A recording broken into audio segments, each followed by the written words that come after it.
It's Chuck here, back with Milton Daily Homes, and I got to spend the morning with my daughter. It was an amazing morning. We went out to breakfast and we went to Walmart, picked her up her little bike. She's a year and a half, and God, like all the dads out there, it's the best feeling in the world, and I hope you feel the same way. So we've got 7 on the list today, kind of a little bitty list for Friday, but I think it'll be nice. The weekend with the G20, I think it's going to be a real laid back sort of time this weekend. So call us. First one up, 349.8. I talked yesterday about the fallacy. What I believe is when you list something at 349.8 versus 350,000, you're actually losing a whole set of eyeballs in a price range. And I think it's really advantageous to hit those benchmarks that you find on some of the public sites like 350,000, 375,000. Huge benefits in doing that. So anyhow, I'm not the one listing it. So 3-bedroom plus 1, 4 washrooms. So there's a washroom down in the basement. It's a Garth model, 1580 square feet with a finished basement. The last 2 models to sell, this model with a finished basement, last couple months there was one on Low Lane. It sold right around 360, and there was one that we listed, actually it sold for 355. It was in pretty good shape. So I think these guys have definitely competitively priced it well. Laminate floors upstairs, laminate in the basement. They've got wood floor on the main. Usually when you see wood, it's a sort of a euphemism for parquet. I mean, hardwood floor is usually what you see when there's actual plank hardwood there. Anyhow, we'll wait for the pictures on this one, but I mean, it definitely is in the right price range, I would think.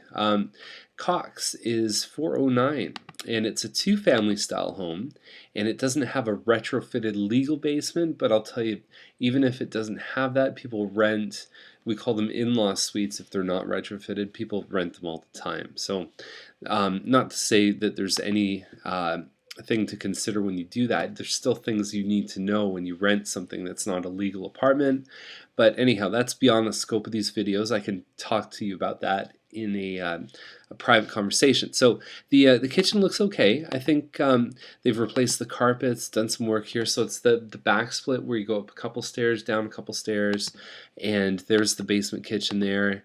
I think it's a little bit aggressive. There's some really strong stuff just over 4 that's listed, especially around 419.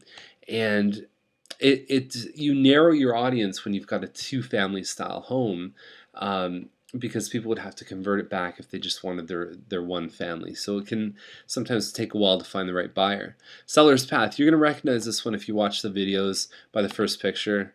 The blue room. Okay, so 419. I can't remember what it was listed for before. It's detached. It's a 3-story, and it's got the garage with the patio above. There's no backyard on this one here, which can be good for maintenance.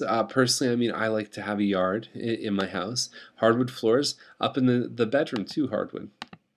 Glass shower, all that stuff, but that's essentially your backyard, and you look right out onto other homes. And it's a bit of a challenge to sell these. The townhomes tend to sell a little bit more.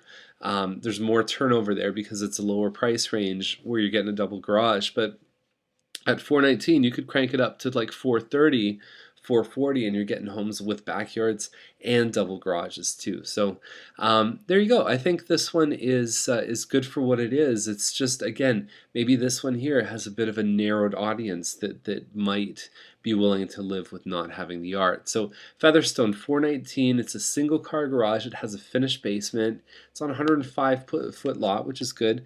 The kitchen doesn't blow you away. I mean, there's nothing like that says wow about this kitchen.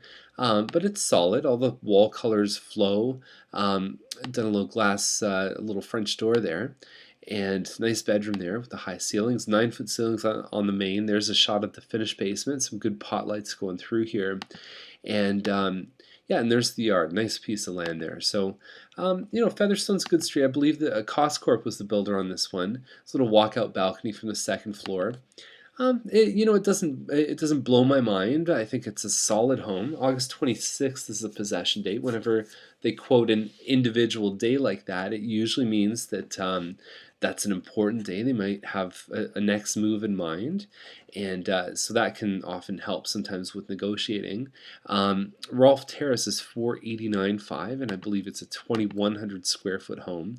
And this same photographer's here. I can't believe it. I've seen a couple homes this week. I mean, the camera alters the laws of physics. I mean, look at the floor. It's so hard to figure out like what these homes look like. You have no context for space at all. You know, I greatly dislike this photographer, and I wish he'd find somewhere else to do his business. He won't be getting my business, that's for sure. No appliances here, no window coverings, no fencing outside. There's still things that you're going to have to do as a homeowner. So if you're looking at the pricing on this one, you're comparing what should I offer, take that into consideration too.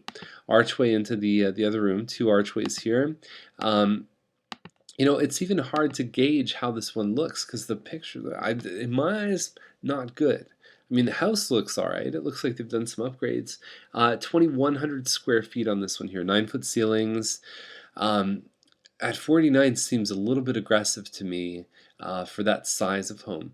Fitzgerald is 539, same thing here, 2,400 square feet, no finished basement. Seems a little bit aggressive. You know, the pictures are not bad. It's solid stainless steel. You got a little island there. For 540, I mean, your money can carry you a long way. So, especially if you're willing to even crank up to like the 560, 570, awesome stuff for sale right now. It's that 550 to 6 has now become a very heavy range of quality product out there. So, 539, it's a little bit aggressive. It'll be tough to get that. Now dial it up 40,000 here. Now you're moving from 2,400 to 3,200. It's the same neighborhood too, Fleming. So 5 bedrooms you're getting with this one versus the 4. Plus you're getting a finished basement. So there's like 4,500 square feet of finished area. The yard's bigger. You've got the concrete outside. You've got really nice upgrades inside here. And it's been well done. There's even hardwood on the 2nd floor. I think that's hardwood downstairs. It could be laminate, but you got all the pot lights, a great little place to hang out. And I think that looks like a basement bathroom to me, just by the way the light hits it. So yeah, overall this one looks really good at 578. I think it compares excellent. It's probably the biggest home on a per square foot basis in this price range. So combine that with the upgrades, I think these guys are doing fabulously. And that's our list for today. Little list, and I hope you don't drive into Toronto this weekend. But I do hope you enjoy the weather and spend some time with family like we're gonna do. So have a great time, and I'll see you on Monday. Okay, bye for now.